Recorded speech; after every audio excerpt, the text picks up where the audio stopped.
welcome back to my channel and another episode of Halloween, where I am uploading every single day up until Halloween, which is my favorite holiday. Hopefully you guys will not be able to hear my family downstairs hanging out, watching TV, playing video games, all that kind of stuff while I'm up here filming. I don't have a door anymore. We did some renovations to our house a while ago. We got rid of our door separating our basement from our upstairs.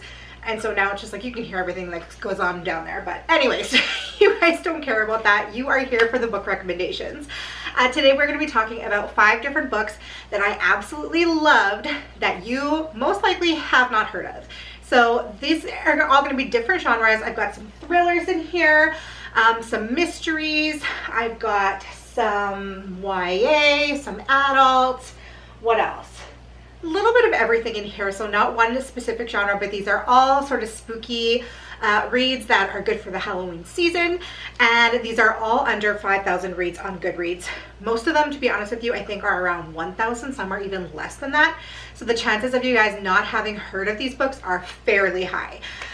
So we're gonna go ahead and get started with one that this is actually more of a middle grade book, but it is one that I absolutely loved so much, and it is called This Is Not a Werewolf Story by Sandra Evans. So it's about this boarding school that these kids all go to, and every weekend the kids go home for the weekend except for this young boy, our protagonist, whose name is, I can't remember what his name is. I'm gonna be honest with you guys, I read this so long ago. I can't remember what his name is, but anyways, and he always ends up staying at the school over the weekend, but nobody knows. He kind of rushes off to this secret lighthouse that they have near the school, and there he turns into a werewolf. So it kind of, like I said, it kind of gives me Harry Potter vibes, like kind of learning to accept yourself and these sort of powers that you have while at this boarding school. I really enjoyed it. I loved the vibe. It's definitely a very good mood read, but it's just one of those books that just leaves you feeling really good, and I just enjoyed it so much. I wanted there to be a continuation off of this. Like, I wanted this to become a series. I don't think thus far that it has, but I really enjoyed this one. Okay, so the next book that we're going to talk about is definitely a lot more serious and a lot more spooky than the last one we just talked about, and that is a story called Possession, and it is by Peter James. So this one, once again, I read quite a while ago, but it is just that, a story about possession. So basically, this mother has plans with her adult son the next morning. She is sleeping and she wakes up in the middle of the night, and he is by her bedside and he's telling her to go back to sleep. And so she wakes up in the morning and she ends up getting some terrible news that her son has been killed in a car accident the night before. So what she's finding is that there's absolutely no way that he could have been by her bedside the night before. So she's trying to convince herself that she's just dreamed this or whatever, but then she starts to kind of get some signs and signals. She's sitting at her laptop and a message flashes across the screen saying, "Help me, mother." She starts getting messages written in the mirror, and like things are happening where she feels as though she's becoming haunted, and it's all to do with her son. And she starts to feel like obviously his spirit is not at rest and is searching for help from her. And she's also wondering about this dream that she had the night that he passed away. So she ends up going to this medium, and the medium tells her Fabian, her son, wants to come back. So it's almost as though this spirit is trying to possess her and come back, and it's very spooky. I don't want to give too many details. Obviously, I don't want to spoil you guys, but it's very spooky. Her son's best friend is trying to help her with this, and he is saying that everything that, like, this doesn't sound like something that Fabian would do, you know, and he's trying to help her along, but he's not sure what's going on either, and there's just a lot of spooky things that end up happening in this book. It's very good. There's a very good twist. It is definitely a good spooky read for Halloween. So the next book that we're going to talk about is a witchy read, and that is Spellbook of the Lost and Found by Moira Fowley Doyle, and I have talked about this one on my channel in the past. It is one of my favorite witchy reads, but it basically is told in alternating perspectives and alternating time periods. So we have, I guess for lack of a better word, like 2 different covens, I guess we could call it. But it's basically things start to go missing in this small town. So it starts off, you know, like little things. People's keys are going missing, and like just, you know, normal everyday things that are going missing. But then it starts to escalate, and all of a sudden pages of this diary start to be found around town, and this group of friends starts to collect these pages, and they're trying to kind of put together that some of these things that have gone missing have something to do with these pages somehow, and they're trying to figure out what's going on in this town. As Olive can tell that her best friend Rose is different all of a sudden. Rose isn't talking, and Olive starts to worry she's losing her. Then diary pages written by someone named Laurel begin to appear all over town, and Olive meets 3 mysterious strangers, Ivy, Hazel, and her twin brother Rowan, secretly squatting in an abandoned housing development. The trio are wild and alluring, but they seem lost too. And like Rose, they're holding on to tightly painful secrets. When a tattered handwritten spellbook falls into the lives of these 6 teenagers, it changes everything. The spellbook is full of charms to conjure back that which has been lost, and it lists a part for each of them to play in the calling. It might be their best chance to set everything back to rights, but only if they're willing to pay a price. So, I mean, of course, anytime something like this happens, like this is almost like one of those be careful what you wish for, because it just might come true. So you're getting this spell on how to bring lost things back, but you might end up having to pay more than you had bargained for. So definitely a really, really good witchy read. Also another beautiful cover. Yeah.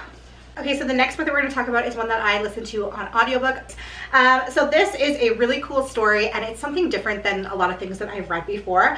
And the thing that I love the most about it is that it involves a very strong female protagonist. Someone who does not take crap from anybody and is just like looking out for herself. And she's a very strong female lead, which I love. It says, in the shadows of Sangwai City, there lives a girl who doesn't exist. After fleeing the Congo as refugees, Tina and her mother arrived in Kenya looking for the chance to build a new life and home.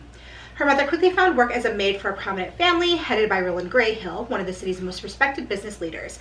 But Tina soon learns that the Grayhill fortune was made from a life of corruption and crime.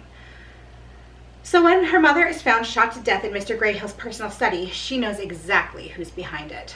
With revenge always on her mind, Tina spends the next 4 years surviving on the streets alone, working as a master thief for the Goondas, Sangwai City local gang. It's a job for the Goondas that finally brings Tina back to Grayhill Estate, giving her the chance for vengeance she's been waiting for. But as soon as she steps inside the lavish home, she's overtaken by the pain of old wounds and the pull of past friendships, setting into motion a dangerous cascade of events that could at any moment cost Tina her life. But finally uncovering the incredible truth about who killed her mother and why keeps her holding on to this fast-paced, nail-biting thriller. It is so good, you guys, and there is a really good twist at the end of this. Like, a lot of times I see twists coming, and I did not see this one coming whatsoever. Awesome twist, awesome character building. You just really are rooting for this girl, even though you're kind of sad for her, because on one hand, her whole entire life is about getting vengeance for her mother's death, and it completely consumes her to the point that that's everything that she does in life is based off of this. She doesn't make any decisions other than about this. So it's really sad on one hand that she spent the last 4 years doing this, but on the other hand, you're just in awe of how she can take care of herself as a teenager on the streets, a girl in a mostly boys only gang, and she just handles her own, which is awesome. And of course she gets herself into some really scary situations. This is a thriller, so it definitely is fast paced. And there's, like I said, there's twists and turns, and you're just rooting for her to kind of get some justice for her mother, and wanting her to just be happy at last. So the last book that we are going to talk about is another thriller, and that is The Book of Mirror by E.O. Chiravasi. And this is another one that I listened to on audiobook, and I really enjoyed the audiobook version. So this one is about a literary agent who receives an unfinished manuscript which details basically the night of a murder.